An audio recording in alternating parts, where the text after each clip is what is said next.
સોલંકી હેતલબેન વિપુલભાઈ। શું કહેશો અત્યારે કલેક્ટર ઓફિસે છેલ્લા ઘણા ટાઈમથી તમે આવો છો? હા, છેલ્લા અમે 2 વર્ષથી અમારી માંગ છે કે અમારે લઘુત્તમ વેતન કરી દે અને અમને જે કામગીરી કરાવે છે જેનું વેતન મળશે એ જ કામગીરી અમે કરશું। બાકી વેતન વગરની કામગીરી અમારે બંધ કરવાની થાય છે। તે સિવાયનું ANC PNC રજિસ્ટર નિભાવીએ છીએ અમે। પછી માતા મરણ, બાળ મરણ અને PM જેવાય આભા કાર્ડ બધા જ કામગીરી રાત દિવસ 24 કલાક સતત અમને કહે છે કે આધાર કાર્ડ લઈ આવો, ઓલું લઈ આવો, રજિસ્ટર બધાય નિભાવવાનું કહે છે।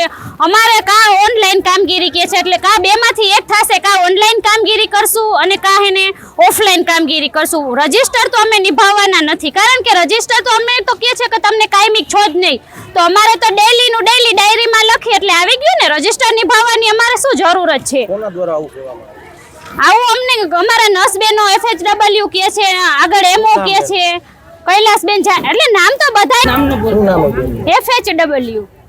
શું તમને કહેવામાં આવે ને કેટલા વર્ષથી આવી રીતના તમને કહેવામાં આવું તો 2 થી 3 વર્ષ ચાલુ જ છે આ સતત। હવે તમારી શું માંગ છે? અમારી માંગ એવી છે કે ટેકોની કામગીરી અમે બંધ કરી, ઓનલાઈન રજિસ્ટર અમે રજિસ્ટર નિભાવવાનું બંધ કરીએ, ડેઈલી ડાયરી અમે ડેઈલી ડાયરીમાં લખશું।